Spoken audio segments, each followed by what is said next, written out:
In 2015, an entrepreneur decided to sell Americans a product they had spent a century politely pretending did not need to exist: the bidet. By early 2018, Tushy had sold 50,000 bidet attachments in a market that barely existed.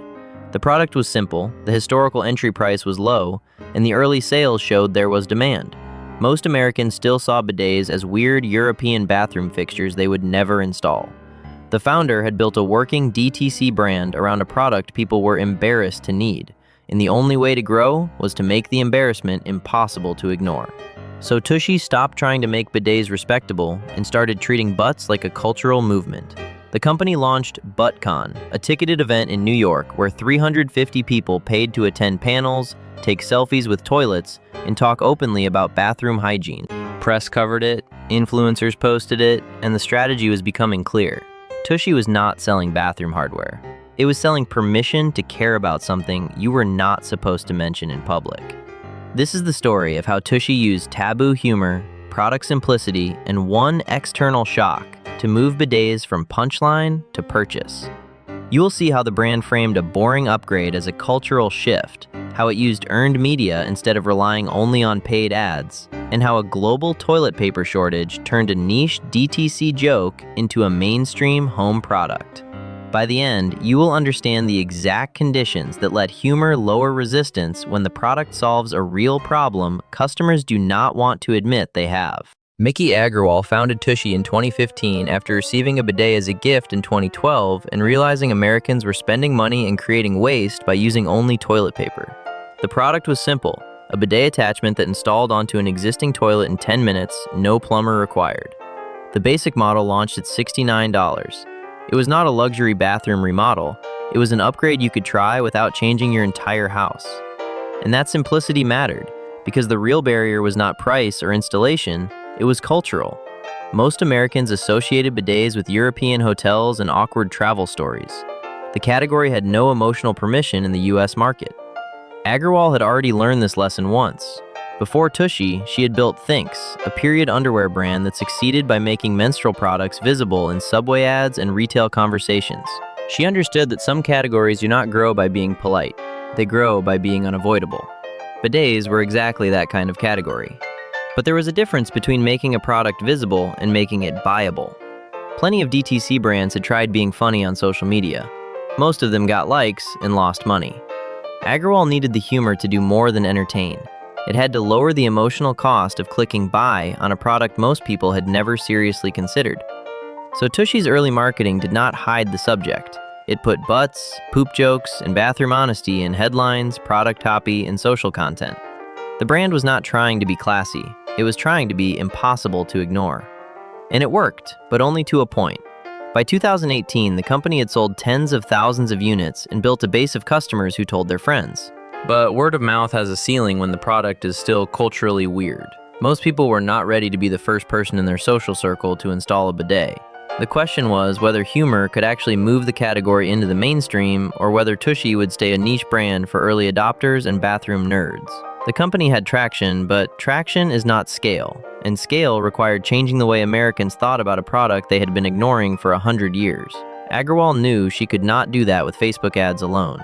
Paid ads could spread the message, but the category needed public permission, not just more impressions. She needed a different lever, something that would generate attention, build permission, and create earned media without burning cash on cost per click.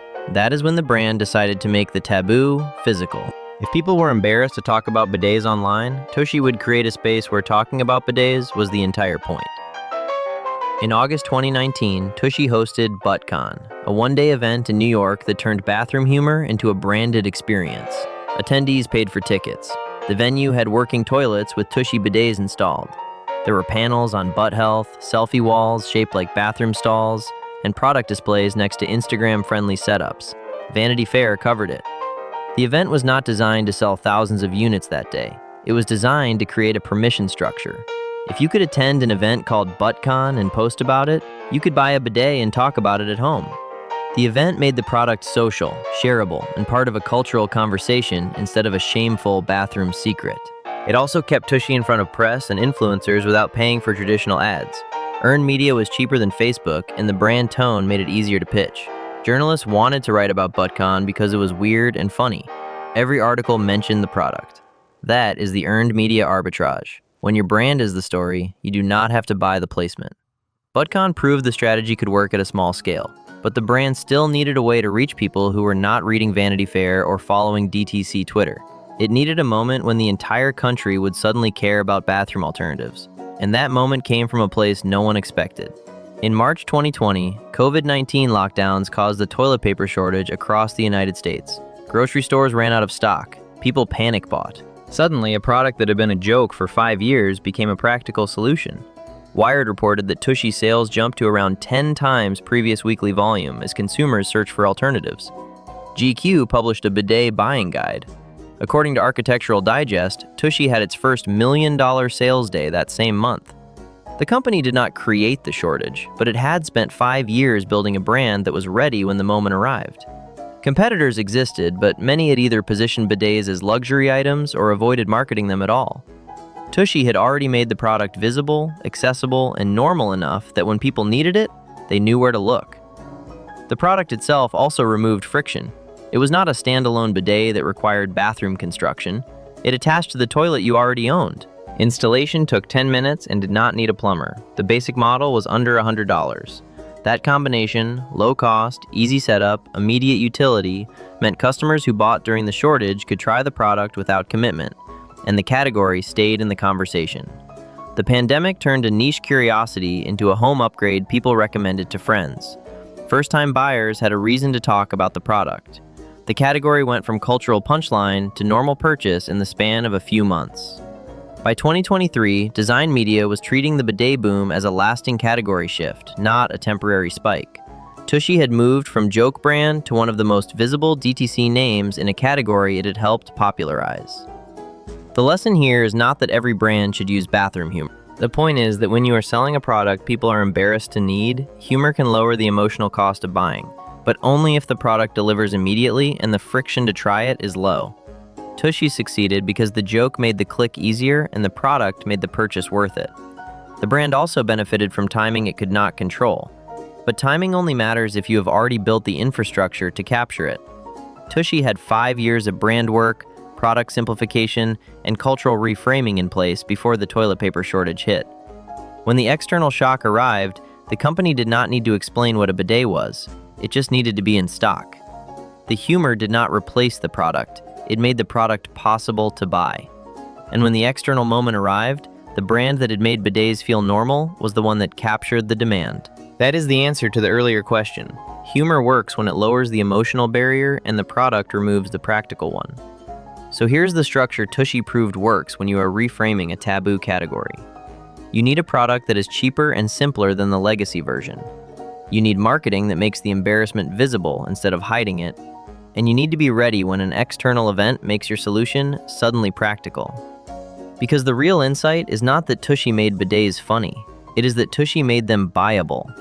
The company spent 5 years removing the emotional and practical barriers that kept Americans from trying a product that already worked.